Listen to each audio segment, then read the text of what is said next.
Hi, this is James from Glint, and you may have noticed that we've updated our app recently. So I'm going to take a few minutes this morning to walk you around the new app and some of its features. So first I'm going to tap on the icon and open the app.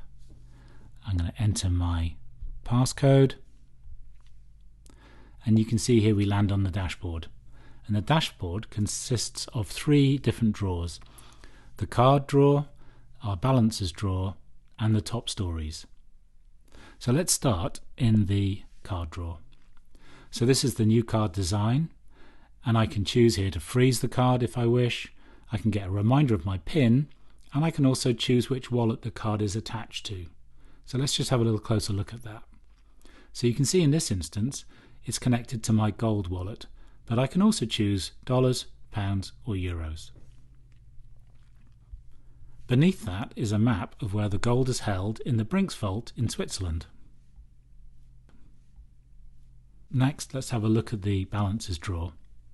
So you'll notice immediately here that there's a new buy gold button that's a quick and easy way to buy gold.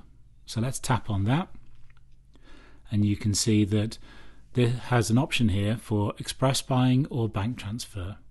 So under express buying I can choose to either buy with card or one of my other wallets. So I'm going to choose my pounds wallet, save and continue. Then I can choose the amount. So in this instance I'm going to buy £1,000 of gold. I can see the spot price, the amount that I'm going to get. I can review that. If I'm happy with those prices, then I can confirm, and you can see there that I've bought the gold and it's now in the gold wallet. So let's also tap into this gold wallet and look at the features within it. So first you can see that we have our chart, and the chart lets us see a range of over a day, week, month, year, up to 5 years. And by holding my finger down on any one of the points on this graph, I can get a spot price for what the gold was at that date. Also, if I use two fingers, I can get a range of whether the gold was up or down during those two dates. Beneath that is the activity for the wallet. You'll notice also here that there's a little icon of the card on the gold wallet. Now this changes depending on which wallet my card is attached to, so it's a nice little reminder. I can also look in the pound wallet. I can also see all my activity and transactions. And beneath here I can also do things like fund the account, exchange, send or withdraw cash. If I go to exchange, you can see here that I can choose to convert my pounds into euros, or I can change those euros to US dollars.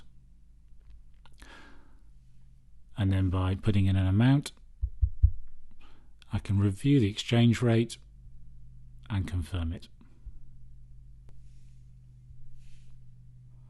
Finally, let's have a quick look in the stories drawer. So you can see all our top stories, and by tapping on any one of these we can load in the full article for you to read. There's just one last thing I want to show, and that's the profile section.